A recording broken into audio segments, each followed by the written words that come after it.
जय भीम जय भारत। आज जलंधर में अम्बेडकर भवन में डॉक्टर रितु आए हुए हैं और उनके साथ उनके साथी हैं। जय भीम सर। जय भीम सर, जय भीम। आप 170 दिन से डॉक्टर रितु का जो आंदोलन लड़ रहे हैं, उसमें क्या क्या आपको प्रॉब्लम आई है, हमें बताइए। देखो, दिल्ली यूनिवर्सिटी में पिछले 4-5 साल से, जब से मेरा एडमिशन हुआ है खासकर, हम तमाम ऐसे मूवमेंट लीड करते रहे हैं। मैं पहले बता दूं, मैं भीम आर्मी स्टूडेंट फेडरेशन का प्रेसिडेंट हूँ दिल्ली यूनिवर्सिटी में। स्टूडेंट है वहाँ? हाँ, स्टूडेंट हूँ मैं, लॉ का स्टूडेंट, LLB कर रहा हूँ वहाँ से। डॉक्टर रितु का जब से कॉल आए, जब से उनका एक दिन पहले हमको पता चला कि डॉक्टर रितु दिल्ली यूनिवर्सिटी में अपने जो उनकी डिमांड्स हैं कि नौकरी नहीं न्याय चाहिए, उसको लेकर बैठने वाली हैं, तो हमने अपने संगठन की तरफ से पोस्टर रिलीज़ किया और हम पहले दिन से उनके साथ हैं। पहले दिन से एक हमारा स्टूडेंट दिल्ली यूनिवर्सिटी में, जितने भी हमारे साथी लोग हैं, वो उनके साथ लगे हुए हैं, क्योंकि ये लड़ाई जातिवाद की है। इस जातिवाद की लड़ाई में लड़ते हुए तमाम दिक्कतें आई। आपको पता भी चला होगा मीडिया के माध्यम से कि मुझ पे एसिडिक और चाय का अटैक हुआ, पूरा जल चुका है मेरा हाथ दोनों। तो ये तमाम चीज़ें, तमाम दिक्कतें का झेलना पड़ा, लेकिन लड़ रहे हैं अभी भी हम। वो इंसिडेंट बताइए जब आपके ऊपर वो एसिड डाला गया और चाय डाली गई, वो कैसे हुआ? देखो, 6 तारीख को बड़ा प्रोटेस्ट था हमारा, तो उससे एक दिन पहले शाम को हम दिल्ली यूनिवर्सिटी में अपने कैंपस के इर्द गिर्द बैठा था, और जहाँ प्रोटेस्ट साइट है हमारी, उससे जस्ट बगल में चाय की दुकान है। तो वहाँ देखा, अचानक से मैं उनको पहचान गया, ABP और RSS के लोग थे। अचानक से 18 से 19 लोग, जब पीछे और 17-18 लोग थे जिन्होंने मुँह बांध रखा था, वो एकदम से आके मुझे भिड़ गए। मुझे लगा, मुझे पता ही नहीं चला क्या हुआ। करीबन कुछ सेकंड कुछ चला, उन्होंने, मैं नीचे गिर गया एकदम से, क्योंकि मैंने छोड़ा नहीं। उसके बाद जब कुछ नहीं आया उनके हाथ में, डंडे से, चाकू से अटैक किया। मेरे सर में चाकू का निशान है अभी भी, यहाँ पर पूरा कमर में डंडे के निशान है। तो ये सारी चीज़ें गई। उसके बाद जब उनको कुछ नहीं मिला, तो खोलती हुई चाय उन्होंने एकदम से फेंक गए। फिर एक बोतल फेंक के मारी, जो मेरा ये हाथ चला जिससे।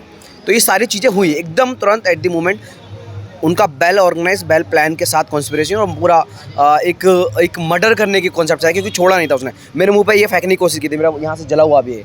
वो तो मेरा मुंह ऐसे बचाया, तो दोनों हाथों पे ऐसे गिरा, मुंह बच गया और दोनों हाथ जल गए। वो लोग कौन थे जिन्होंने किया? वो लोग पहचाने गए, दो लोग मैंने जिसमें पहचाने, रिकॉग्नाइज कर लिया। RSS ABP के नेशनल कोर कमेटी मेंबर है, और वाइस चांसलर जो है हमारे यूनिवर्सिटी का, योगेश सिंह, जो RSS का मेंबर भी, ऑफिशियल मेंबर है, BJP का ऑफिशियल मेंबर है। और प्रॉक्टर जो है हमारी यूनिवर्सिटी की, रजनी भी, वो भी मेयर रह चुके BJP से दिल्ली की।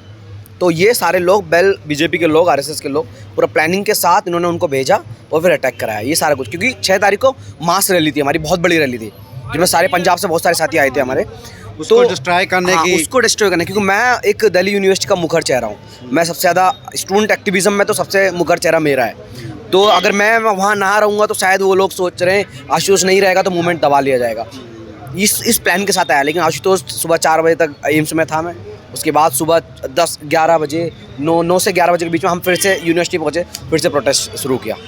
तो इस आंदोलन में आपने क्या क्या जो पीड़ा सही है, क्या क्या प्रेशर कितना बेल्ट किया आप पर?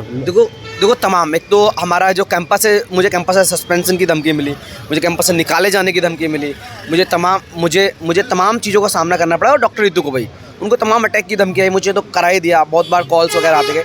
तो इस बीच में मेंटली प्रेशर प्लस सब कुछ का, कि पढ़ाई का भी नुकसान हुआ।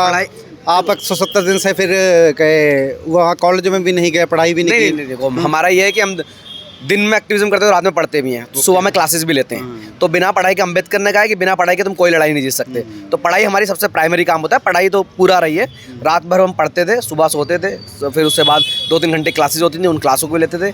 और बीच में, क्योंकि रेगुलर ऐसे समझने की होता, हम रात में पढ़ते हैं, तो क्लासेस कभी कभी या हफ्ते में 3-4 दिन ले लेते थे। जैसे 19 जनवरी को आपका बड़ा आंदोलन था, वो सक्सेस हुआ, काफ़ी चंद्रशेखर भी आए और बहुत बड़े नामी चेहरे आए, बहुत बड़ी एसोसिएशन भी आई और सक्सेस भी हुआ वो। बिल्कुल। देखो, उसके बाद जब आपने अगला आंदोलन करना था, तो उन्होंने देखा भी ये लोग बहुत इकट्ठे हो रहे हैं, तो उन्होंने डिस्ट्रॉय करने के लिए किया सारा कुछ ना। देखो, पूरा डिस्ट्रॉय करने के लिए एक तो अटैक आया। उसके बाद 6 तारीख को सुबह पुलिस वाले रिक्शा चलाने लगे कि आओ हम तुमको आंदोलन पर छोड़ के आएंगे, और उनको आंदोलन में छोड़ कर थाने ले जाने लगे।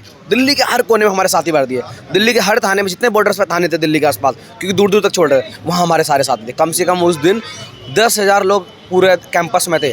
वो हर आधे घंटे बाद पूरा 100 का टुकड़ा, हर आधे घंटे 100 की टुकड़ी ऐसे अम्बेडकर की तस्वीर लेते हुए हाथ में थी। तो पूरे दिन वो रोक नहीं पाए हमको। हमारा आंदोलन का मतलब है कि लोगों तक पहुँचे वो बातें, लोगों जाने कि आखिर इस यूनिवर्सिटी कैंपस में क्या हो रहा है, और वो बातें पहुँची। और बहुत जल्दी डॉक्टर रितु को भी न्याय दिलवा के ही रहेंगे, ये तब उससे पहले हम हटेंगे नहीं, ये तो है। जैसे ये आंदोलन अब आपको लग रहा है किस तरफ जा रहा है इस आंदोलन का ये रिजल्ट आएगा वो क्या आएगा?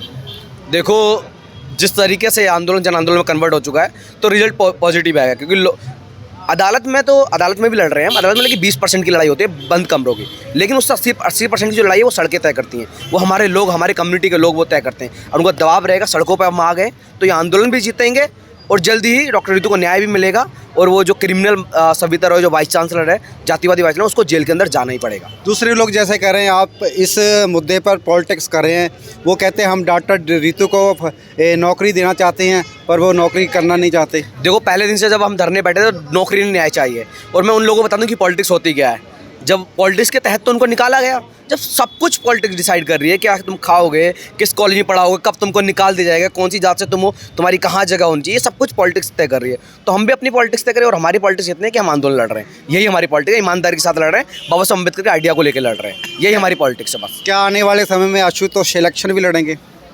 अरे ये तो बहुत आगे ही है। हाँ, दिल्ली यूनिवर्सिटी के इलेक्शन जरूर लड़ेंगे। जैसे कन्हैया कुमार ने भी यहाँ से यूनिवर्सिटी से शुरू किया और बाद में वो इलेक्शन में आ गए, पॉलिटिकल पार्टी में आ गए, कांग्रेस में शामिल हो मैं तो गए। सीधा बोलता हूँ, मैं पॉलिटिक्स करता हूँ और मैं पॉलिटिकल बंदा हूँ। मैं पॉलिटिकल ही हूँ, क्योंकि मैंने बहुत पहले से पढ़ते पढ़ते वो सब कुछ डिसाइड कर लिया था कि when everything decide politics, decide your politics. तो मैंने अपनी पॉलिटिक्स डिसाइड कर लिया। अब आगे मैं क्या करूँगा वो मेरे रास्ता, मेरी किताबें ले जाएंगे, अम्बेडकर बाबा साहब के आइडिया ले जाएंगे।